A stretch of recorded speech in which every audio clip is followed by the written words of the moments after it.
છે તે બધો અર્થ ઉપર આવી ગયો. હવે અર્થ ઉપર આધાર આવ્યો એટલે આપણે બધાને એવું થઈ ગયું કે ભાઈ પૈસાથી બધું થાય જ છે ને. એટલે એને કરીને જે આપણો માનવતાનો જે સંબંધ હતો કે માનવનો માનવ જોડે જે સંબંધ હતો તે સંબંધ બધો ધીરે ધીરે ઘસાતો થઈ ગયો. અને આજે માણસ એટલો બધો સ્વાર્થી થઈ ગયો કે એને એની પોતાની જ પડેલી હોય, બીજા કોઈની પડેલી જ નથી. એટલે આ બધો આખી સામાજિક જે આપણી પ્રક્રિયા જે હતી પહેલી અને આપણી જે આપણા ઋષિમુનિઓની પરંપરા દ્વારા આપણે જે એક સહકાર દ્વારા સમાજમાં અને ઘરમાં રહેતા હતા એ બધી આપણે પશ્ચિમનું આંધળું અનુકરણ કરીને તોડી નાખી. હજુ હવે એક લગ્ન પદ્ધતિ આપણે ત્યાં રહેલી છે, તે લગ્ન પ્રથા પણ આપણે ત્યાં ધીરે ધીરે પદ્ધતિ તો પહેલાં ડાઉન થઈ જ છે, હવે એ પ્રથા બી ધીરે ધીરે જતી જાય છે. એટલે આ બધું સમાજનું છે ને મોકાણ વારવાની બધી પરિસ્થિતિ પર આપણે આવી ગયા છે. જેટલા આપણે પશ્ચિમ તરફ આગળ વધશું ને એટલે આપણે વધારે દુઃખી થવાના. એટલે આપણે આપણી રીતે જે ઋષિ પરંપરાથી સુખી હતા એમાં જાણી જોઈને આ કુહાડા પર પગ મારેલો છે. બાકી મોજથી સારામાં સારું જીવન લોકો જીવતા હતા, ઓછું કમાતા હતા, ઓછું ખાતા હતા, પણ સુખી હતા. આજે શું છે, જરૂરિયાત વધી ગઈ, સુખના સાધન વધી ગયા, પણ કોઈ સુખી નથી. ઉલટાનું એવું છે કે સુખના સાધન મેળવવામાં આખી જિંદગી નીકળી જાય, લોન ભર્યા કરે. પેલો આખી જિંદગી મકાનની લોન ભરે, ગાડીની લોન ભરે, ટુ વ્હીલરની લોન ભરે, છોકરાને મોકલેલો હોય બહાર તો એજ્યુકેશન લોન ભરે, એમ કરીને આખી જિંદગી લોન ભરવામાં નીકળી જાય એની, પણ સુખી ન થાય. પહેલાંના લોકો શું કરતા હતા, સોનું લેતા હતા, મકાનો લેતા હતા, એ મકાનોમાં રહેતા હતા. હવે કોઈ કહે કે ભાઈ પહેલાં કરતાં આપણી ઇકોનોમી મજબૂત થઈ. હું મજબૂત થઈ? પહેલાં એક બાપ હતો, એને એના 4 દીકરા હતા, અને તમે જોજો 100 વર્ષ પહેલાં એ 4 દીકરાની સિટીમાં અલગ અલગ ફળિયામાં અલગ અલગ મકાન એના બાપા આપીને જતા હતા એને. ચાલો બોલો, જૂના દસ્તાવેજ ખોલજો, જૂનું કોઈની વસિયત ખોલજો. એ બાપાના 4 દીકરા હોય તો 4 મકાન આપે. અત્યારે કોઈ બાપની એટલી કેપેસિટી છે કે 4 વિસ્તારમાં એના 4 છોકરા હોય તો એને 4 મિલકત આપી શકે? કેટલા બાપ એવા હશે કે 4 વિસ્તારમાં એના 4 છોકરા હોય તો એને પહેલાં તો 4 છોકરા જ નહીં હોય, અને હોય તો એને 4 મિલકત આપી શકે એટલી કેટલા લોકોની કેપેસિટી હશે? અરે એ જ એનું એક મકાન કરવામાં આખી જિંદગી હપ્તા ભરતો હોય તો છોકરાને કાં આપવાનો? સમજ્યા મારી વાત? એટલે આપણા શાસ્ત્રો પ્રમાણે જે આપણે જીવતા હતા, આપણે ઋષિ પરંપરામાં જે જીવતા હતા એમાં સુખી હતા. જેટલા આપણે સ્વતંત્ર બનવા ગયા એટલા આપણે શાસ્ત્રોથી વિમુખ થતા ગયા, એટલા આપણે સ્વચ્છંદી બની ગયા અને દુઃખી થતા ગયા.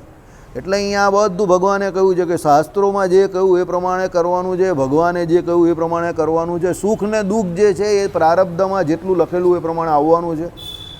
તમે શાસ્ત્રોમાં જે પ્રમાણે કહ્યું એ પ્રમાણે વર્તો તો આમ તમને દુઃખમાં પણ વધારે દુઃખનો અનુભવ ન થશે અને તમારું જીવન જે છે તે સહેજે સહેજે નીકળી જશે. પણ તમે શાસ્ત્રોની મર્યાદાની બહાર જશો તો દુઃખી જ થશો. બરાબર?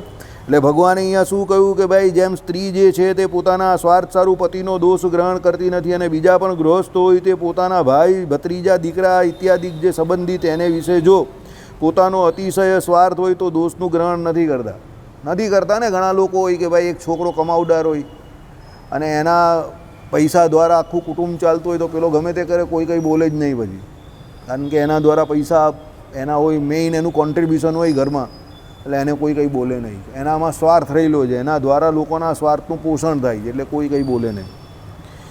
તેમ ભગવાન થકી જેણે મોટો સ્વાર્થ જાણ્યો હોય છે, ભગવાન તો પાપ થકી ને અજ્ઞાન થકી મુકાવીને પોતાના ભક્તને અભયપદ આપે છે. એવો મોટો સ્વાર્થ જાણ્યો હોય તો કોઈ રીતે ભગવાનનો અવગુણ આવે જ નહીં.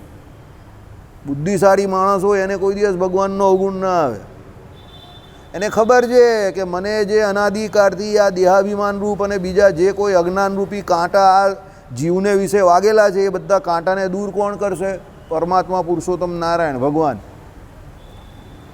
ભગવાનના સ્વરૂપના જ્ઞાન વગર તમને કોઈ દિવસ માયાનું અજ્ઞાન દૂર નહીં થવાનું. અરે ભગવાનના સ્વરૂપનું જ્ઞાન આપણે આટલું સાંભળીએ તો પણ માયાનું અજ્ઞાન દૂર નહીં થતું, તો સાંભળ્યા વગર કાં દૂર થવાનું? સમજો, જે પોતે પોતાની જાતને સૌથી વધારે જ્ઞાની કહેતા હોય છે એ જ કેટલી મોટી મોટી ભૂલો કરતા હોય છે. તમે આપણે જોઈએ, આપણે પેલા બ્રહ્મ ભગત અહીંયા આવતા હતા તે ગરમ થઈ જતા હતા કોઈ ફેરી, પછી એને કહે ભ્રમ તમે ગરમ થઈ જાવ, તે કહે તો મને લોકો ભ્રમ કરે છે, હું થોડો ભ્રમ છું એમ કે. ભ્રમ ગરમ થઈ જતું હતું. હા, બરાબર. એટલે જ્ઞાનવાળી વાત કરવી બહુ સહેલી છે પુસ્તકમાંથી વાંચીને. તો હું પણ કરું, લાવો ને મને પુસ્તક આપો ને બહુ સારી રીતે વાંચું, એનું વિવેચન પ્રવચન બધું કરી આપું તમને. બરાબર. પણ વિવેચન પ્રવચન કરવું અને એ જ્ઞાનમાંથી કંઈક મેળવવું કે પછી એના પ્રમાણે વર્તવું, એ બંનેમાં બહુ ફરક છે, સમજો. જ્ઞાનની ફક્ત ને ફક્ત વાતો કરવી એ તો પેલા ઉદ્ધવજી જેવી વાત છે, બધે સર્વવ્યાપક ભગવાન રહેલા છે, એના વગર કાં તમારે રડવાની જરૂર છે, કકડવાની જરૂર છે, તો બધે રહેલા જ છે, સર્વવ્યાપક છે, ફલાણું છે, ઢીમકું છે, આમ છે, તેમ છે. એ બધી વાત તો હવે બધી બહુ લખેલી છે પુસ્તકમાં. એને શું કરીએ, એને બોલો, એનાથી શું થાય? આ બધા જેટલાના પેપરોમાં નામ આવે છે તે બધાને નહીં ખબર કે એ જે કરે છે તે ખોટું કરે છે. ખબર તો હોય છે ને કે ખોટું કરે છે કે ખરાબ કરી રહેલો છે, સમજો. પણ એની પ્રકૃતિ એને એ કરવા પર મજબૂર કરતી હોય. ભગવાને ગીતામાં શું કહ્યું? જ્ઞાની પણ એની પ્રકૃતિને ટાળી નહીં શકતો, એ પ્રકૃતિની આડે આવીને કે એની વિરુદ્ધ જઈને વર્તી નહીં શકતો. પ્રકૃતિ જેમ કે એમ જ જ્ઞાની પણ વર્તે છે. હવે તમે એમ કહો કે જ્ઞાની એની પ્રકૃતિ પ્રમાણે જ વર્તતો હોય, આવું ભગવાને જ ગીતામાં કહ્યું હોય, તો પછી આ બધા શાસ્ત્રો સાંભળવાનું કે સત્સંગ કરવાની જરૂર જ કાં છે? ચાલો બોલો. તમે જ્ઞાન મેળવીને પણ તમારી પ્રકૃતિ પ્રમાણે જ ચાલવાનો હો, તો પછી આ સત્સંગમાં બેસવાની તમારે કે મારે કે આ બધું કરવાની જરૂર કાં છે? તમે તમારી પ્રકૃતિ પ્રમાણે જ ચાલવાના જ. અને આ તો ગીતાજીનો ડાયલોગ છે. પૂછી લાવજો તમે કોઈને આનો જવાબ. હવે કોઈ જ્ઞાની માણસ હોય તેને પૂછી લાવજો, જે એમ કહેતું હોય કે એ જ્ઞાની છે તેને પૂછજો કે આવું ભગવાને કેમ કહ્યું કે જ્ઞાની પણ એની પ્રકૃતિ પ્રમાણે જ વર્તે છે? તો પછી જ્ઞાની એની પ્રકૃતિ પ્રમાણે જ વર્તતો હોય તો પછી સત્સંગ કરવાની જરૂર જ કાં છે? સમજ પડી કે ના પડી? ફાયદો શું? કોઈ ફાયદો જ નથી. અમારા બાપા જેવું ઘરમાં હોય કે નહીં હોય, કંઈ ફાયદો જ નહીં મળે, કારણ કે એમને 80% વસ્તુ ખબર જ નહીં હોય કાં છે તે. એમને મોબાઈલ ઉચકતા નહીં આવડતું હોય, એમને કઈ ફાઇલ કાં છે એ નહીં ખબર હોય. પેલો ફોન આવ્યો તો એ ભાઈ ઈશારાથી વાત કરતો હોય, તમિલમાં ને તેલુગુમાં. તો એ વ્યક્તિ હોય કે નહીં હોય એનાથી ફેરવું પડે? કોઈ ફેર નહીં પડે, સમજો. બરાબર. એટલે કહેવાનું તાત્પર્ય એવું છે કે ભાઈ તમે જ્ઞાનની વાત કરો છો, ચાલો જ્ઞાનની વાત કરી, આપણે માન્યું કે એક વખત તમને જ્ઞાન છે, ચાલો ભાઈ તમે સર્વશાસ્ત્રના સારને જાણો છો. પણ પછી ભગવાન તો આવું કહે છે જ્ઞાની પણ એની પ્રકૃતિ છોડી નહીં શકતો. તો પછી પ્રકૃતિ જ નહીં છૂટતી હોય તો પછી જન્મ મરણ ટળવાના જ નથી. તો જન્મ મરણ ટળવાના નથી તો પછી જ્ઞાનની જરૂર જ નથી. એના કરતાં અજ્ઞાન સારું, શાંતિથી રમ્યા કરવાનું ને ખેલ્યા કરવાનું આરામથી. કપિલ દેવ કા સિક્સર वो भी बिना हेलमेट के. બહુ મજા આવતી હતી અમને લોકોને અજ્ઞાનમાં રમવાની. પહેલાં વરસાદમાં અમે ક્રિકેટ રમતા હતા, બોલો. વરસાદ ધમધમાઈને પડે ને અમે લોકો ક્રિકેટ રમીએ. કેટલી વાર ગબડી ગયા હું. અરે ફળિયાના બાવો ના પાડે કે અરે તાંટિયા તૂટી જશે, મરી જશો એમ કે, તો પણ રમીએ. અને વરસાદમાં તપ્પો બંને બોલ નીકળે એટલે તમે આમ મોકોલે સાંભળીને નીકળે બોલ. તો આમ જ કરો સટાક દઈને. જે એમાં પેલી નીચે પેલો રોડ ફ્લેટ રોડ હોય ને એમાં તો જે દડો નીકળે એટલે સટાસટ નીકળે. એમાં જો ન વાગવાની જગ્યા પર કોઈ વખત દડો વાગી ગયો તો મજા જ મજા પછી, સમજો. અને વરસાદમાં કોઈને આઉટ કરવાની વાત જ નહીં કરવાની, ખાલી સીધો બોલ આમ છોડી જ દેવાનો તમારે. એટલે બોલ ઓટોમેટિક એનું કામ કરે, એને વાગવાનું કામ બોલ જ કરે, તમારે નહીં કરવાનું. કારણ કે એ બહુ ગમે તેમ બોલ જાય, દડો બહુ ફાસ્ટ જાય ને એની અંદર પાણી બધું એ હોય ને એટલે છાંટા બી બહુ ઉઠે ને પેલો ફટકો ગમે એટલો જોરમાં મારે, જોરમાં ફટકો જ નહીં લાગે. તો પણ રમતા હતા. કેમ? અજ્ઞાન હતું કે રમવાનું એટલે રમવાનું, ક્રિકેટ તો રમવાનું જ. એના વગર રવિવાર એટલે ક્રિકેટ જ રમવાનું. વરસાદ પડે તો બે ગાળ આકાશને ને વરસાદને દઈએ, પણ પાછા રમવા તો નીકળીએ જ. એ રમવાનું તો ખરું છે, એના વગર તો રવિવાર બગડી જાય આખો, સમજો. હા, ત્યારે માંડા નહીં પડીએ કંઈ જ નહીં થાય. અને પછી માંડા પડીએ તો બી એટલો ટાઈમ પેલી પેરાસિટામોલની ગોળી ખાઈને ઇન્જેક્શન મારીને બી રમીએ 2 કલાક 3 કલાક. પછી પાછા સૂઈ જવાનું ને ઘરે જઈને મારીને બાપાની ગાળ ખાવાની. કેમ ગયેલો, માંડો પડ્યો, લે હવે ડૉક્ટર પાસે જા, પાછા ઇન્જેક્શન મૂકવાના, પાછું મુકાઈ દેવાનું, પાછા બીજા રવિવાર રમવા તો જવાનું જ, સમજ્યા? કેમ? અજ્ઞાનમાં હતા. હવે તો જ્ઞાનમાં છે, તો પણ અત્યારે પણ ઘણી વસ્તુ ન કરવાની આપણે કરીએ તો છે જ ને, સમજો. તો પછી જ્ઞાનની જરૂરિયાત કાં છે? બરાબર. પૂછજો કોઈને પણ તમે પણ પ્રશ્ન, આ મારો પ્રશ્ન છે, કાલે જઈને પૂછજો તમે કોઈને પણ. બરાબર. ચાલો, એટલે શું કહ્યું કે ભાઈ પોતાનો સ્વાર્થ હોય તેનું દોષનું ગ્રહણ કરતા નથી, તેમ ભગવાન થકી જેણે મોટો સ્વાર્થ જાણ્યો છે. ભગવાન તો હોય જે ભગવાન તો પાપ થકી અજ્ઞાન થકી મુકાવીને પોતાના ભક્તને અભયપદ આપે છે, એવો મોટો સ્વાર્થ જાણ્યો છે તે કોઈ રીતે ભગવાનનો અવગુણ આવે જ નહીં. અભયપદ એટલે શું? કાળ કર્મ અને માયાથી ભગવાન તમને અભયપદ આપે છે, પોતાનું ધામ આપે છે. એટલે પછી અભયપદ તો મળી જ ગયું પેલાને. કાળ તો અહીંયા જ લાગે છે. આ લીલા વિભૂતિને વિશે, ભગવાનની આ સૃષ્ટિને વિશે આપણે કાળનું ચક્ર ચાલી રહેલું છે. કર્મ જે છે તે પણ અહીંયા લાગે છે, અને માયા જે છે તે નીચે જ છે અહીંયા લીલા વિભૂતિમાં. ઉપર તો માયાનું કંઈ કાર્ય છે નહીં. એટલે કાળ કર્મ અને માયા જેના થકી સંસ્કૃતિ ભય આખો ચાલે છે જીવને, એના થકી ભગવાન તમને અભયપદ આપી દે છે. હવે અભયપદ એટલે શું? અક્ષરધામમાં જાય એટલે આ બધાથી મુક્ત થઈ જાય. સમજો? બરાબર. હવે તમે જાણો કે ભાઈ એ ભગવાન થકી જ મારું સારું કામ થાય એવું છે, તો ભાઈ એ ભગવાન ગમે તે લીલા કરે ને ભાઈ મને શું લેવા દેવા? એ કુબજાના ઘરે ગયા તો મારે શું લેવા દેવા? એ કુબજાને જોવાનું ને ભગવાને જોવાનું. સમજો? એ તો અહીંયા સભામાં બેઠો છે એટલે બાકી કંઈ બીજી રીતે સારી રીતે જોવાનું વર્ણન કરી દે કે કુબજા જોડે મારો કા કંઈ સંબંધ છે? કુબજા કંઈ મારી મા બેન તો લાગતી નહીં હતી. સમજો? બરાબર. મને શું લાગે કુબજા જોડે કે શૂર્પણખા જોડે કે પૂતના જોડે બી મને શું લાગે? કંઈ નહીં લાગે. પણ મને એની જોડે જે લાગેલા છે એ ભગવાનની જોડે લાગે કે ભાઈ એ ભગવાને જે કંઈ કર્યું એ બધું બરાબર જ હોય. એ પછી પૂતના હોય કે કુબજા હોય કે પછી પેલી તાટકા હોય કે ગમે તે હોય. આમ લોકો એમ કહે કે ભાઈ સ્ત્રી હત્યા ન થાય, ભગવાન કહે કે થાય. શાસ્ત્રો એવું કહે છે કે સ્ત્રી હત્યા ન થાય. સમજો? પણ ભગવાને સ્ત્રી હત્યા જ કરી. બંને વખત પહેલી વિકેટ ભગવાને સ્ત્રીની જ લીધી. રામ બન્યા ત્યારે તાટકાને પહેલાં મારી, અને કૃષ્ણ બન્યા ત્યારે પૂતનાને પહેલાં મારી, અને ઘનશ્યામ મહારાજે કૃત્યોને પહેલાં મારી. સમજો? એટલે ભગવાન કહે કે કાયદે એટલે કાનૂન હમ બનાતે હૈ લેકિન હમ ही તોડતે. ભગવાન પોતે જ કાયદો તોડે છે પોતાનો જ. હવે પેલો એમ કહે કે તમારા ભગવાન એ રીતે કાયદો બનાવે છે કે સ્ત્રી હત્યા કરાય નહીં ને પહેલી વિકેટ સ્ત્રીઓની જ લે છે. આવા કેવા ભગવાન તમારે? જો ભાઈ કાયદો એ બનાવે છે ને એ તોડે છે. મારે હું નિસ્બત? મારું કલ્યાણ એ ભગવાન થકી દવાનું છે, મને એટલી ખબર છે. તો એ ભલે પૂતનાને મારે કે તાટકાને મારે કે કૃત્યાને મારે ને મારા બાપના હું પોટલા લૂંટાઈ ગયા. જેને મારો એને મારે ને મારે તો એ ચરિત્ર ગાવાના ને વાગોળવાના ને મોજ કરવાના. સમજ્યા કે ના સમજ્યા? એ આપણે સ્વાર્થ માનેલો છે કે ભગવાન સિવાય આપણું કલ્યાણ કરનારું કોણ છે? હમણાં જ મને દિનેશ કાકા એક પ્રશ્ન પૂછ્યો ઘનશ્યામ મહારાજની પાસે હતા વિજયભાઈ. મને કહે કે એમ કહે કે આ લોકો એવું કહે કે સાધુ દ્વારા આપણું કલ્યાણ થઈ જાય. કેમ કે એ કંઈ સાધુ દ્વારા એકલા કલ્યાણ થઈ જાય? મેં કહું કે તમારી સાથે અત્યારે રહેલું કોણ છે? એ કે મારી સાથે રહેલું કોણ છે? એટલે મેં કહું આ તમારું શરીર છે તે 24 તત્વનું છે, તે માયા તમારી જોડે રહેલી છે.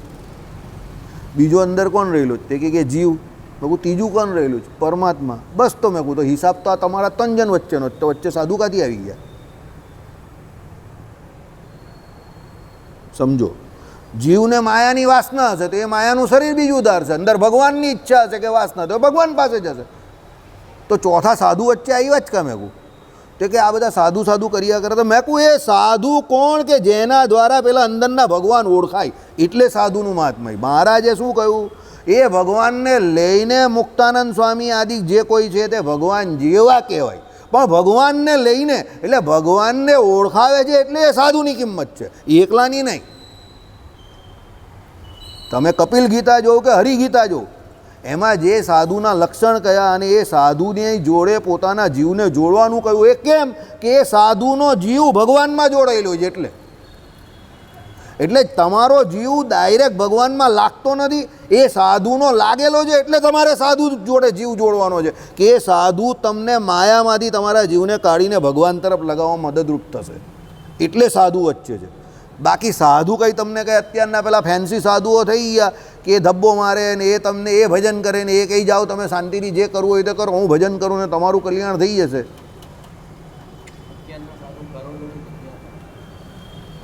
એમ કંઈ કલ્યાણ થતું હોય? હું ખાવા બેસું, હું જમવા બેસું, હું અત્યારે મગનું શાક ને ખીચડી કઢી ને એ જમીને આવ્યો, બરાબર. હવે મારા પછી બીજા બી એક ભાઈ જમશે તો તારું પેટ ભરાશે? તું તો રાત્રે જમશે પછી જ ભરાશે ને જઈ. સમજો? સાધુ જરૂરી છે, સાધુનો કોઈ વિરોધ નથી, પણ વચ્ચે વચ્ચે તમારી અને ભગવાનની વચ્ચે તમે શું આ બગડી ગયો પેલો બગડી ગયો ફલા, અરે પણ તું વચ્ચે એને લાવે શું કામ છે? એમની જ્યાં જરૂર છે ત્યાં એમની જરૂર છે, પણ દરેક જગ્યા પર થોડી એની જરૂર છે. હવે તમારા ઘરના પ્રસંગમાં એની કાં જરૂર છે? ગ્રહસ્થના ઘરમાં જરૂર છે, તો હવે એને બોલાવવા કોણ ગયા? ગ્રહસ્થ જ બોલાવવા ગયા. પછી કહે કે એ લોકો બગડી ગયા. અરે પણ બોલાવવા તો તું ગયો, બોલાવવા કોણ ગયો? આમંત્રણ આપવા તમે ગયા ને કે આવજો અમારે ત્યાં લગ્ન પ્રસંગમાં. અરે લગ્ન પ્રસંગમાં એને થોડા બોલાવાય યાર, સભામાં બોલાવાય. મહારાજે શું કહ્યું? ભિક્ષા અને સભા આ બે પ્રસંગ હોય ત્યારે ગ્રહસ્થના ઘરે એમને જવાનું કહ્યું છે. લગ્નમાં બોલાવવાનું મહારાજે કહ્યું છે. ભાઈ તમે એને બોલાવો, પછી તમે કહું કે આ તે, અરે ભાઈ પણ તું બોલાવે શું કામ છે યાર?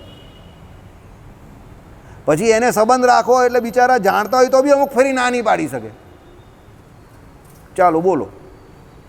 હવે કોઈએ ને કોઈએ આવી રીતે ચીરો પાડ્યો છે એટલે એ લોકો જતા થઈ ગયા. પેલો કંઈ ધંધાની રિબિન કાપવા માટે, ઇનોગ્રેશન કરવા માટે આ સ્વામીને બોલાવ્યો. પણ ધંધામાં એમની જરૂર કાં છે? એ ધંધો કરવાના જ તારાવાથી. ઇનોગ્રેશન કરવાનું છે, ધંધો કરવાનો છે, તો એમાં ગ્રહસ્થની જરૂર છે, સાધુની જરૂર કાં છે એમાં? હવે તમે તમારા ઘરના માયાના કામ માટે એને બોલાવો અને પછી કેવું કે મુન્નીને શીલા કરતાં બી વધારે બદનામ એ થાય. પણ તમે બોલાવ્યા ને એને, તો બોલાવવાની જરૂર કાં છે? મને ઘણા લોકો કહે વાસુદેવભાઈ ઘરે આવવાની. મેં કહું મારે ઘરે આવવાની તારે કંઈ જરૂર જ નહીં. રામપુરા મંદિરમાં હું રોજ બેસું છું, સભા ચાલે છે, તારે આવવું હોય તો આવું. તારા ઘરે આવીને હું કંઈ નવું કહેવાનો નથી. મારે તારા ઘરે આવીને શું ફાયદો? વ્યવહારિક કંઈ કામ હોય, કંઈ પ્રસંગ હોય ને કંઈ, એ અલગ વાત છે આખી. પણ આમ કંઈ ખાલી ખાલી હું ફાયદો? એટલે જે પ્રમાણે જે કામ જે થતું હોય એ પ્રમાણે જ થાય. ભગવાને સાધુનું કામ શું કહ્યું? ભગવાનને ઓળખાવે એ સાધુ. તો તમે એના સિવાય બીજા બધા કામ કરાવો છો સાધુ પાસે, પણ ભગવાનને ઓળખાવાનું કામ લેતા નથી. તો પછી બધી મગજમારી નહીં થાય. તમે ફરસાણની દુકાને મીઠાઈ માંગવા જાઓ ને મીઠાઈની દુકાને ફરસાણ માંગવા જાઓ. ભાઈ પેલા 2 કિલો ફાફડા આપજો ને જરા, મસ્ત ગરમ ગરમ ચટણી જોડે.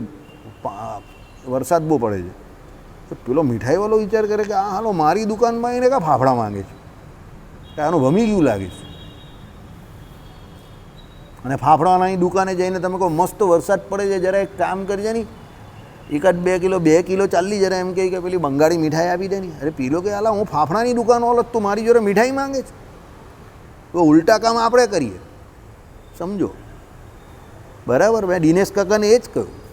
મેં કહું સાધુ કલ્યાણકારી છે, સંત પરમ હિતકારી, જગતમાં હિ સંત પરમ હિતકારી. એ એની પાછળના પદમાં આગળ તો વાંચો, કેમ હિતકારી? એ ભગવાનને ઓળખાવે છે એટલે હિતકારી, સમજો. પણ ભગવાન શ્રીહરિ કે ભગવાનના અવતારો શું કહે છે? વ્યક્તિમુખી નથી બનવાનું કે કોઈ એક વ્યક્તિ કે એ પ્રમાણે જ આપણે ચાલવાનું. ના, વ્યક્તિ તો આજે કંઈ કહેતા હોય અને પરમ દિવસે કંઈ એ જ વાક્ય એમનું. એ આપણે અઠવાડિયા પહેલાં વાત નહીં કરેલી? શાસ્ત્રી મહારાજે જે કંઈ કર્યું સંપ્રદાય માટે એ સમય પર તે બરાબર હતું, પણ અત્યારે બરાબર નહીં દેખાતું, સમજો. તે સમય પર એ કદાચ બરાબર હોઈ શકે છે 73ની સાલમાં, અત્યારે બરાબર નહીં દેખાતું એ, બરાબર? એટલે વ્યક્તિની પાછળ નહીં જાઓ. ઘણા બધા લોકો એ કહ્યું ને એટલે, અરે ભાઈ એણે કહ્યું એ વાત બરાબર છે એના પ્રમાણમાં. આ બાબતમાં કેશુ સ્વામી બહુ હોશિયાર હતા. એ કે ભાઈ એ એમનો મત છે, એ બરાબર છે એની રીતે. તો પણ એમનાથી એવું બોલાય નહીં ને કે હું પણ ભણેલો જ છું, તો મને પણ ખબર હોય. પણ એવું બોલતા નહીં હતા. એમણે ઘણી બધી બાબતમાં ઘણા બધાનો ઘણો બધો વિરોધ હોય એમને, પણ પછી એ બહુ વિરોધમાં પડે નહીં. કેમ? એ પણ ગોલ્ડ મેડાલિસ્ટ હતા, એણે કંઈ પાળા થોડા મૂંડેલા હતા એ માણસે. પછી કોઈ વ્યક્તિમુખી થઈને એ કહે કે ના એ આમ જ હોય, આમ જ હોય, આમ જ હોય. અરે ભાઈ એ આમ હોઈ શકે છે, પણ પેલા ભાઈ બી જે કંઈ કે એનો પક્ષ તો સાંભળ પહેલાં. એ પણ ગોલ્ડ મેડાલિસ્ટ છે ને એ પણ ભણેલો માણસ છે, એનો પક્ષ તો સાંભળ. પણ પછી પેલો તમે વ્યક્તિમુખી જ થઈ જાઓ કે ના ભાઈ આ એ કર્યું, આણે સંપ્રદાયનું બહુ સારું કર્યું, આ જ બરાબર. અરે ભાઈ એવું પક્ષ તો સાંભળ એનો. એમણે જે કહ્યું હશે તે એ સમય પર સાચું હશે, કોણ ના પાડે છે? પણ અત્યારનો પરિપ્રેક્ષ્ય શું છે તે તો જુઓ. સર્વજ્ઞ અને સર્વવિદ તો પરમાત્મા સિવાય કોઈ નથી ને. એમણે જે કર્યું તે 73ની સાલની વાત હતી ને આજે એ વાતને 50 વર્ષ થઈ ગયા. આઈડિયા આવ્યો તમને? એટલે બધી વસ્તુ પોતપોતાના હિસાબે બરાબર હોય, પણ ભગવાનની શિક્ષાપત્રી હોય, ભગવાને જે કર્યું હોય એ કેવું હોય એમાં કોઈ મીનમેક નહીં હોય. પણ જીવે સમયને અનુસારે જે કંઈ કર્યું હોય એ સમયે એમાં અમેન્ડમેન્ટ્સ આવે, એને બદલવું પડે, કાળે કરીને બદલાતું હોય.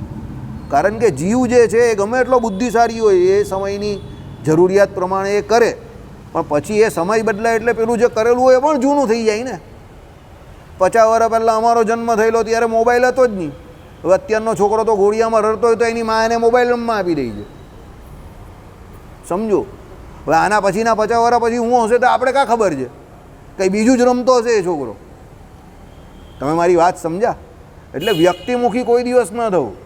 કોઈને ગુરુ ભાવે પણ તમે માનો તો એ ગુરુ ભાવે માનવાની બધી વાત બરાબર છે, કે એમ જેની પાસે દીક્ષા ગ્રહણ કરી હોય કે જેની પાસે મંત્ર ગ્રહણ કરેલો હોય, જે આપણા ગુરુ હોય તો ભગવાને જે આજ્ઞા કરી એ પ્રમાણે એમની બધી વાત માનવાની, બધી વાત સાચી. પણ જ્યાં તમને એવું લાગે કે ના અહીંયા શાસ્ત્ર જોડે કે કોઈ બીજી વાત જોડે, ભગવાનની વાત જોડે જરા આમ તેમ થાય છે, તો તમે એનો વિરોધ નહીં કરો, પણ એટ ધ સેમ ટાઈમ આગા પાછા થઈ જવો. અધર્માચરણ તો કોઈ ગમે એટલો મોટો માણસ કરતો હોય એમાં ભળવું જ નહીં, સમજજો.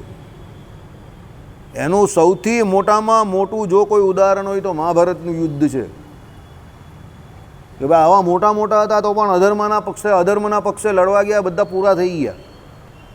પાંડવોની સેના કૌરવોની સેના આગળ કંઈ નહીં હતી, પેલા લોકોની સેના બહુ મજબૂત હતી, પણ એ બધા અધર્મના પક્ષે લડતા હતા એટલે બધા મરી ગયા, સમજો. એટલે કોઈ મોટો હોય અને કદાચ તમને એવું લાગતું હોય કે આ જ્ઞાને કરીને પણ આપણાથી સર્વોપરી વર્તે છે, પણ એ અધર્મના પક્ષ હોય તો પછી એનો પક્ષ પકડીને કોઈ ફાયદો નથી. એને પકડી નહીં રાખવાનો કે ભાઈ આ મારા ગુરુ. અરે ભાઈ ગુરુની રીતે બરાબર છે, સમજો. જ્ઞાન ગુરુ પણ કોઈ હોઈ શકે, એ એની રીતે બરાબર છે, પણ પછી એ અધર્મની રીતે વાત કરતો હોય તો પછી એને છોડી દેવાનો. વ્યક્તિમુખી ન બનાય, ભગવાને જે કહ્યું એ પ્રમાણે થાય, બરાબર. આપણી સનાતન સંસ્કૃતિને જેટલું નુકસાન આ વૃત્તિથી કે આ વિચારથી થયું છે ને, એટલું બીજા બહુ ઓછા વિચારથી થયું છે. લોકો વ્યક્તિમુખી થઈ જાય છે, મારા ગુરુને આવું કહ્યું, મારા આ સંપ્રદાયને આવું થયું, મારા આને આવું થયું, અને એમાં એટલા મોટા મોટા પૂર્વે અને અત્યારે પણ બળવા ફાટી નીકળે છે, યુદ્ધ થાય છે કે માણસનો દુશ્મન થઈ જાય છે, બરાબર. એટલે એવી રીતે વ્યક્તિમુખી ન થવું, ભગવાનમુખી થવું, ભગવાન જે કે એ પ્રમાણે વર્તવું. સાધુ છે, ગુરુ છે, બધાના સ્થાન પોતપોતાના રીતે ઉત્તમ છે, પણ એક વસ્તુ એનો પરિપ્રેક્ષ સમજો પહેલાં, એ કેમ ઉત્તમ છે તો ભગવાનને લઈને ઉત્તમ છે. એટલે મેઇન તો ભગવાન જ છે, યાદ રાખજો. ભગવાન પાસે લઈ જનારા એ બધા છે, એટલે આપણે એનો અવગુણ નહીં લેવાનું કે ભાઈ જે સાધુ પાસે 2 શબ્દ શીખ્યા હોય, 2 અક્ષર શીખ્યા હોય તો એનો અવગુણ ન લેવાનો, બરાબર છે. પણ પછી એ પોતે જ અવળો ચાલતો હોય તો પછી તમે શું કરો? છોડી દેવાનું. બીજું શું કરવાના? તમે છોડી દેવાનું, બરાબર. પછી ગુરુ જેની પાસે દીક્ષા લીધી હોય આપણે એનો પણ વિરોધ નહીં કરવાનો, કોઈ દિવસ નહીં કરવાનો. એની જોડે વિવાદ કરવાની ભગવાને ના પાડે તો આપણે વિવાદ ન કરવાનો. પણ ભગવાન જોડે તો કોઈ દિવસ, કોઈ કાળે, કોઈ પણ રીતે, કોઈ પણ ચરિત્ર ભગવાન કરે, વિવાદ કરવાની તો વાત જ અલગ છે. પણ ભગવાન જે પણ કંઈ કરે એ તમને માન્યામાં ન આવે તો સમજવાનું કે એમાં તમારો પૂરેપૂરો વાંક છે, તમારા નિશ્ચયમાં ઉણપ છે. બાકી એ ભગવાને તો જે કંઈ કર્યું હોય કે કરેલું હોય કે કહ્યું હોય એ બધું આપણે માનીએ જ રાખવું પડે, કારણ કે એ સર્વજ્ઞ છે, એ ભૂલ ન કરે. યહ સર્વજ્ઞ સર્વવિત, પેલા વચનામૃતમાં આપણે કહ્યું કે સાંખ્ય અને યોગ, એકમાં સાંખ્ય કહ્યું ને એક યોગ કહ્યું. પછી મને એવું થયું કે આમાં એવું હશે કે વૃંદાવનને વિશે ભગવાન સાંખ્ય પ્રમાણે પણ વર્તા હશે ને યોગ પ્રમાણે પણ વર્તા હશે. મૂકને માયા આપણે શું ટેન્શન? બસ આપણે ભગવાનનો એટલો પાળ માનવાનો કે આપણે એટલી ખબર તો પડી કે આ જગ્યા પર ભગવાને જવું અલગ અલગ રીતે, અલગ એક જ ઉદાહરણ મેં 2 અલગ અલગ શાસ્ત્રોના નામ આપ્યા છે. એટલી ખબર પડી ભગવાનની ઈચ્છાથી કે ભગવાનની દયાથી, એ બહુ છે. બાકી હવે એ ભગવાન પર છોડી દેવાનું કે ભગવાન એવું કેમ કહ્યું. આપણે કોણે નક્કી કરવાવાળા? ભગવાને કહ્યું હશે એટલે ભગવાન તેમાં કંઈ ખોટું કહેતા નહીં હોય. અને ભગવાન એમાં સાંખ્ય પ્રમાણે પણ વર્તતા હોય અને યોગ પ્રમાણે પણ ત્યાં વર્તતા હોય. હરિનો હરિ કે ધણીનો ધણી કોણ છે? એક જ ભગવાન છે કહેવાવાળા, એક જ ઉદાહરણ છે, અને ભગવાને એ પ્રમાણે કહ્યું હોય, બરાબર. ચાલો એટલે શું છે કે ભગવાન એને અભયપદ આપે છે ને અવગુણ ન લેવો એવો મોટો સ્વાર્થ જાણ્યો હોય તો કોઈ રીતે ભગવાનનો અવગુણ આવે જ નહીં. જેમ સુખજીએ રાસ પંચાધ્યાયીનું વર્ણન કર્યું ત્યારે રાજા પરીક્ષિતને સંશય થયો છે ભગવાને પરિસ્થિતિનો સંગ કેમ કર્યો, પણ સુખજીને લેખ માત્ર સંશય થયો નહીં અને જે ગોપીઓ સંગે ભગવાને વિહાર કર્યો તે ગોપીઓને પણ સંશય ન થયો. જે ભગવાન હોય તો આમ કેમ કરે એવો કોઈ રીતે સંશય થયો નહીં. અને જ્યારે ભગવાન કુબ્જાને ઘેર ગયા ત્યારે ઉદ્ધવજીને ભેરા તેરી ગયા હતા તો પણ ઉદ્ધવજીને કોઈ રીતે સંશય થયો નહીં. અને જ્યારે ઉદ્ધવજીને વ્રજમાં મોકલ્યા ત્યારે ગોપીઓની વાણી સાંભળીને પણ કોઈ રીતે સંશય ન થયો અને સામું ગોપીઓનું મહાત્મય અતિશય સમજ્યા. માટે જેને ભગવાનનો અચળ આશ્રય થયો હોય ને અતિશય શાસ્ત્રવેત્તા હોય અથવા ભોળો જ હોય પણ તેની મતિ ભ્રમે જ નહીં અને ભગવાનના જે દ્રઢ ભક્ત હોય તેનું જે મહાત્મય તે પણ ભગવાનનો ભક્ત હોય તે જ જાણે. પછી શાસ્ત્રવેત્તા હોય અથવા ભોળો હોય પણ જેની ભગવાનને વિશે દ્રઢ મતિ હોય તે જ ભગવાનના ભક્તનું મહાત્મય જાણે. આ એક મેઇન લાઈન સમજવાની છે. ભગવાનના ભક્ત જ ભગવાનના ભક્તનું મહાત્મય જાણે. એ પછી શાસ્ત્રવેત્તા હોય કે ભોળો હોય. આ શબ્દ એટલે એવું માનવાનું કોઈ કારણ નથી કે તમે શાસ્ત્રવેત્તા થઈ ગયા એટલે તમે ભગવાનના ભક્તનું મહાત્મય જાણતા થઈ ગયા. આ ખાલી એક પ્રકારની તમારી વૃત્તિ હોય, પ્રકૃતિ હોય. સમજો, જે પોતે ભગવાનનો ભક્ત છે તે જ બીજા ભગવાનના ભક્તનું મહાત્મય જાણતો હોય. સામાન્ય રીતે આ અમારા જીવનનો અનુભવ છે તે કહીએ. સામાન્ય રીતે આપણે બીજાને આપણી બુદ્ધિથી જ તોલતા હોઈએ કે પેલો આવો હોવો જોઈએ, આવો હોવો જોઈએ, આવો હોવો જોઈએ. પણ જે આપણી બુદ્ધિથી બહાર પેલો કામ કરતો હોય એને આપણે તોલી નહીં શકતા. કારણ કે આપણી કલ્પના શક્તિ, આપણો જે ઇમેજિનેશન પાવર કહેવાય ને એની પણ એક કેપેસિટી છે, મર્યાદા છે. હવે હું 20 વર્ષ પહેલાં જેને મળ્યો અને 20 વર્ષ પછી પણ એના વિશે મને એવું જ માનવાનું હોય જે 20 વર્ષ પહેલાં હોય તો એ તો મારી બહુ મોટી ભૂલ છે ને. વચ્ચે 20 વર્ષ ચાલ્યા ગયા, એ 20 વર્ષમાં તો એનામાં કેટલો બધો સુધારો કે કેટલો બધો વધારો થઈ ગયો હશે. સમજો, જો એને કરવું હોય તો as a human being also, as a ભક્ત ઓલ્સો, ડિવોટી ઓલ્સો. પણ હવે હું એને 20 વર્ષ પહેલાં એ જેવો હતો ને એવો જ માનીને અત્યારે એની જોડે વર્તન કરું તો એ તો મારી ભૂલ છે, બહુ ગંભીર ભૂલ છે. બરાબર. કાલે આપણે વાત નહીં કરેલી કે આ માણસ બેસ્ટ એક્ઝામ્પલ છે એના માટે. આ જોઈ લો તમારી સામેનું, અમારો ભાઈ છે એટલે નહીં કહેતો. એ ભણતો હતો ને અમારા 3 ભાઈમાં તો બધા એવું કહેતા હતા કે આ સૌથી ઓછું ભણશે. થયું શું ખબર તમને? આ સૌથી વધારે ભણ્યો. સમજો, હકીકત તમને કહું, દરેક ક્ષેત્રમાં એવું હતું. એ સત્સંગ મંડળમાં આવતો તો બધાને એવું લાગતું હતું કે આ છેલ્લી બેન્ચનો સ્ટુડન્ટ છે સત્સંગ મંડળમાં પણ. અત્યારે મારી બાજુમાં બેઠેલો છે. હવે કોઈ એને એ 25 વર્ષ પહેલાંનો જ ગોપાલ સમજે, 20 વર્ષ 25 વર્ષ પહેલાંનો, તો પેલો માર ખાઈ જાય, 100% માર ખાઈ જાય. કેમ? 20 વર્ષમાં જેટલું પોઝિટિવ લેવાનું હતું તે બધું લઈને એ શીખીને આગળ નીકળી ગયો. અને જે એનું આંકન કરવા જાય છે એને કદાચ એવું ન લીધું હોય કે ન કર્યું હોય, એ દુનિયાની ભીડમાં ખોવાઈ ગયો હોય તો પછી એ આના વિશે કંઈ પણ કહેવાનો તે દુનિયાની રીતે કહે. પણ એને આના વિશે જે કોઈ ચિતારો હોય તે સાચો તો મળે જ નહીં ને. સમજો મારી વાત. એ જે દુનિયામાં રહ્યો છે એના અનુભવ પ્રમાણે, એના જ્ઞાન પ્રમાણે આ વ્યક્તિનો ચિતાર કાઢે, એ માર ખાઈ જાય, ખોટો પડે. અને આના કેસમાં 100માંથી 90 માણસ ફેલ થઈ ગયા છે. જેટલા આના વિશે જે વિચારતા હતા, જે કંઈ પણ વિચારતા હતા, એ બધા ફેલ થઈ ગયા. કેમ? એણે કંઈક એના વિશે વિચારેલું પોતાના વિશે કે મારે આ પ્રમાણે જ કરવાનું છે અને એ ત્યારથી એ પ્રમાણે જ કરે છે ને અત્યારે બી એ પ્રમાણે જ કરે છે. સમજો, હવે ઘણાને એવું હશે કે હું જે કરું જે પ્રમાણે એ કરે છે, તો એ પણ ભૂલ છે બધાની. હું જે કરું એ પ્રમાણે બધા કરતા હોય તો મારા જેવું તો બીજા ઘણા બધા કરી શકતા હતા, તો એણે જ કેમ કર્યું? મારા ઘરમાં જ બીજાએ નહીં કર્યું તો? સમજો મારી વાત. એટલે કહેવાનું તાત્પર્ય એવું છે કે જેણે જે પ્રમાણે જ્યાંથી જેવું અનુભવ સિદ્ધ જ્ઞાન લીધું હોય એ પ્રમાણે એનામાં ફરક પડે. એના વર્તનને, એના વ્યવહારમાં. શાસ્ત્રો ભણો બહુ સારી વાત છે, શાસ્ત્રો જરૂરી છે, એનાથી જડતા નથી આવતી, પણ શાસ્ત્ર વેચતા હોવાથી તમને ભગવાનના ભક્તનું મહાત્મા હોય જ. અરે ભગવાનનું ભજન પણ નહીં કરી શકતા. મેં તમને નહીં કહ્યું કે બિહારમાં ને યુપીમાં ને BHUમાંથી કેટલા વિદ્યાર્થીઓ એવા નીકળે છે પંડિત બનીને. ગંગા નદીના કિનારે તમને એવા બધા કેટલા નીકળે, સંસ્કૃતમાં બોલનારા ને આ કરી નાખું ને પેલું કરી નાખું ને ફલાણું કરી નાખું ને ધીમકું કરી નાખું. પંડિત હોય બધા, ભજન કોઈ નહીં કરતું હોય, પણ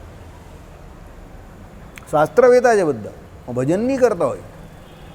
કલ્યાણ માટે એ શાસ્ત્ર નહીં ભણ્યા એટલે એટલે એને ભગવાનના ભક્તનું મહાત્મય ગાતી હોય, એને પૈસાનું મહાત્મય હોય કે પેલો ગયાજીમાં શ્રાદ્ધ કરવા ગયો હોય તો એને એમ કે ભાઈ આ શ્રાદ્ધ કરે તો મને મારી ડખ્ખી ના મળે તો મારું પેટીયું રડાય. પેટને અર્થે પુરાણી રહે, સમજો. એટલે કહેવાનો ભગવાનનો મતલબ અહીંયા એવો છે કે તમે કયા હેતુથી કયું કાર્ય કરો છો એ વધારે જરૂરી છે. કાર્ય કયું કરો છો એ તો જરૂરી છે, પણ એનાથી વધારે કયા હેતુથી કરો છો. એટલે તમે મંદિરે આવો છો તો ભજન કરવા આવો છો, ભગવાનને રાજી કરવા આવો છો, તો તમને બીજા ભગવાનનું ભજન કરનારા ભગવાનના ભક્તો એનું મહાત્મય હશે. પછી ભલે તમે શાસ્ત્રોને જાણો જ કે નથી જાણતા, પછી તમે ભલે બોલા છો, તમને એટલી ખબર છે કે જો હું ભજન કરું છું ને મારે ભગવાનને મેળવવા જ, તો આ પણ ભજન કરીને ભગવાનને મેળવવા માટે જે આવે છે તો આનો મારાથી અવગુણ ન લેવાય. આટલી દેશી બુદ્ધિ છે, આમાં કોઈ શાસ્ત્રોની જરૂર નથી. આમાં કોઈ શાસ્ત્રોની જરૂર છે? કોઈ જરૂર નહીં. તમને ખબર છે કે ભાઈ એ ભજન કરે છે, હું ભજન કરું છું, આપણે બધાએ ભજન કરીને ભગવાન પાસે જ જવાનું છે, તો પછી આપણે એકબીજાનો અવગુણ લઈને કાં ફાયદો? પેલી ગાડી ભગાવે એના જેવું છે. અત્યારે સિગ્નલ એટલા આવી ગયા, આપણે બહુ ગાડી ભગાવે એટલે આપણે એને કહીએ કંઈ નહીં આગળ મળશું, એટલે પછી આગળ આમ કરીને ઊભો રહી લો. પછી આપણે એને કહીએ કેમ છે, પછી પાછો ભગા અને પાછું કહેવાનું આગળ મળશું, એટલે પાછો આગળ જ મળે કેમ છે, એટલે ઊભો જ રહી લો એ ત્યાં. હવે એ ફાસ્ટ ભગાઈને આવીને ઊભો રહી લો ને આપણે દોલતા વાત કરતાં પાઠ બોલતા જઈએ એને ત્યાં જ ઊભા રહી લો કેમ છે.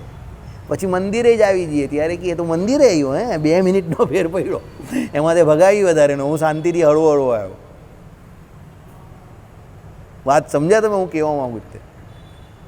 બધાએ એક જ જગ્યા પર જવાનું છે, ભજન કરીને બધાએ ભગવાનના ધામમાં જવાનું છે. બરાબર છે, નક્કી વાત છે. ભગવાનના ધામમાં જેટલા ભજન કરે છે એ બધાનું ડેસ્ટિનેશન છેલ્લું એક છે કે ભગવાન પાસે ભગવાનના ધામમાં જવાનું છે. તો પછી લડીને કાં ફાયદો થવાનો? લડીને શું ફાયદો? કાલે ઉઠીને મારે અશોકભાઈ જોડે જ કામ પડવાનું છે કે કનૈયા જોડે જ કામ પડવાનું છે, તો તમારી જોડે લડીને મને શું ફાયદો? અક્કલ વગરનું કામ છે ને આ લડીને. ભગવાન અહીંયા એ જ કહે છે કે જેની જોડે તમે સંસારમાં પણ થોડો ઘણો સ્વાર્થ માન્યો હોય તમે એની જોડે બાજો નહીં, સમજો. તો આ તો ભગવાન છે, તો એની જોડે બજાય કે એના કોઈ ચરિત્રો એમાં શક કરાય? અરે ગધેડાઓ, તમારે મારી પાસે જ આવવાનું છે. તો અક્કલના ઓથમીર હું ગમે તે કરું, તમારે અવગુણ લેવાનો જ નથી. પછી હું ગોપીઓ જોડે રાસ રમું કે પછી હું કુબજાને ઘરે જઈને એને એનું સુખ આપું? તમે મારો અવગુણ હું કામ લેવો છો? તમારે તો મારી પાસે આવવાનું છે. 2014માં નરેન્દ્ર મોદી વડાપ્રધાન બન્યા, અત્યારે થોડા ડાઉન ચાલે છે, પણ 10 વર્ષ એવા એના ચાલ્યા કે જેટલા એની વિરુદ્ધમાં ગયા બધા ફેંકાઈ ગયા. એ નવજોતસિંહ સિદ્ધુ હોય કે શત્રુઘ્ન સિન્હા હોય કે શેખર સુમન હોય કે જે કોઈ આવ્યા તે બધા ફેંકાઈ ગયા. હવે તમે સમજો, એ લોકો પોતાના લેવલ પર પોતાના હિસાબે બધા સારા નેતા છે, કંઈ ખરાબ કોઈ ફેંકી જવા દેવો નેતા તો કોઈ છે જ નહીં, કારણ કે એ લેવલ પર પહોંચ્યો એટલે એ કંઈ ગગો તો હોય નહીં. પણ એ લોકોને શું પ્રોબ્લેમ થયો? બધા આ બંને ભાજપમાં હતા પાછા. એ લોકોને પેલા ભાઈ નહીં ખપતા હતા. હવે પેલા ભાઈ નહીં ખપતા હતા એમાં પેલાને નુકસાન નહીં થયું, નુકસાન એ લોકોએ પોતાનું જ કર્યું. પેલા બંગાળમાં TDP પેલી આ મમતા બેનર્જીની પાર્ટીમાંથી જીતીને આવ્યા શત્રુઘ્ન સિન્હા, અને સિદ્ધુ સાહેબ કોંગ્રેસમાં આવી ગયા. હવે અત્યાર સુધી જો એ ભાજપમાં હતે બંને અને ચૂપ કામ કર્યા હતા તો મારા ખ્યાલથી કોઈને કોઈ ખાતું એ લોકોને મળી ગયું હતું અત્યારે. પણ શું, જેની જોડે લેવાનું છે કે જેની જોડે સ્વાર્થ, એનો અવગુણ નહીં લેવાનો, આ સિદ્ધાંત જો શાસ્ત્રોનો, એની વિરુદ્ધમાં ગયા બેઉ એટલે દુઃખી થયા. સિમ્પલ વાત. નવજોતસિંહ સિદ્ધુ એના જેવો માણસ તો મેં મારી જિંદગીમાં નહીં જોયો. એને કેજરીવાલે ઓફર કરેલી કે ભાઈ પંજાબનો CM બની ગયા, એણે નહીં લીધું. એ ભાઈ કોંગ્રેસમાં ગયા અને જીતી ગયા આમ આદમી પાર્ટી. અને પેલો ભગવત માન જે 30 દિવસમાં 32 દિવસ ગુગરો હોય એ સીએમ બની ગયો અને આ ભાઈ જેલમાં ચાલ્યા ગયા. હવે આ કેવું? હવે આપણે એમ થઈ કે આ કંઈ કોણ આવી બુદ્ધિ એ લોકોને આપે? આટલી આવી બુદ્ધિ એ લોકોને આપવાવાળા કોણ છે એ જ મને નહીં સમજ પડતી કે એ લોકોની થિંક ટેન્ક કોણ છે આટલા મોટા માણસની. પેલો તમને ઘરે આવીને કહે કે ભાઈ તમે અમારા સીએમ જે પંજાબમાં ડિક્લેર કરીએ તો તમને એ પસંદ નથી, અને પેલા ગુગરાને એ સીએમ બનાવી શકે છે ને બનાવી દે છે ને અત્યારે સીએમ છે જ ને. જો તો તું નહીં બની શકતો હતો, પણ ના એમ કે નહીં બનવું. લે હવે અત્યારે ભાઈ કોમેન્ટ્રી આપે છે વર્લ્ડ કપમાં, તો પહેલાં કોમેન્ટ્રી આપતો હતો નથી. એ કામ કાં ખોટું હતું? એ છોડીને હું કામ તો આવ્યો? ત્યાં જવાની જરૂર કાં હતી? ને ગયા તો પછી આ બધું વહીતરું હું કામ કર્યું? સમજો. હવે આ જગતની વાત કરી, આપણે આ ભગવાનમાં એવું જ છે કે જે ભગવાન પાસે જવાનું છે તો ભગવાનના ભક્તોનો અવગુણ લઈને કે લડીને આખડીને તમે ભગવાન પાસે જઈ જ નહીં શકવાના. ભગવાન કોઈ દિવસ એના ભક્તોનું કોઈ ઘસાતું બોલે કે અવગુણ લે સહન કરતા જ નથી. તો પછી એની જોડે લડીને કાં કંઈ ફાયદો છે? શું ફાયદો? ચાલો બોલો, કોઈ ફાયદો છે? કોઈ ફાયદો નથી. તો પણ આપણે શું કરીએ છીએ? આણે આમ કર્યું, પેલાએ પેલું કર્યું, પેલાનું આમ છે, આનો સ્વભાવ બરાબર નથી. અરે ભાઈ, દુનિયામાં એવું જોવા જશે તો કોઈનો સ્વભાવ બરાબર નથી. કોઈનામાં કંઈ ને કોઈ અવગુણ છે. પેલાની દાઢી મોટી છે તો મને દાઢી છે નહીં, અને આ કાંતિભાઈના વર્ષોથી માથામાં વાળ આવતા જ નથી. બોલો કાંતિભાઈ, તમારા વાળ કેમ નહીં આવતા માથામાં? તો હે તો હવે એમના વાળ નથી આવતા ને પેલા પાસે વધારે વાર છે.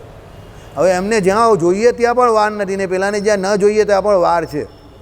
આ વિજયભાઈને પણ જ્યાં ન જોઈએ ત્યાં પણ વાર છે ને આ કાંતિભાઈને વાર જ્યાં જોઈએ ત્યાં પણ નથી. તો હવે એનું હું શું કરું? બોલો, અવગુણ લેવાનો તો ભાઈ આ ભાઈને વધારે વાર છે, પેલો દાઢી કેમ રાખે છે, આ ભાઈ વાર રાખતા નથી.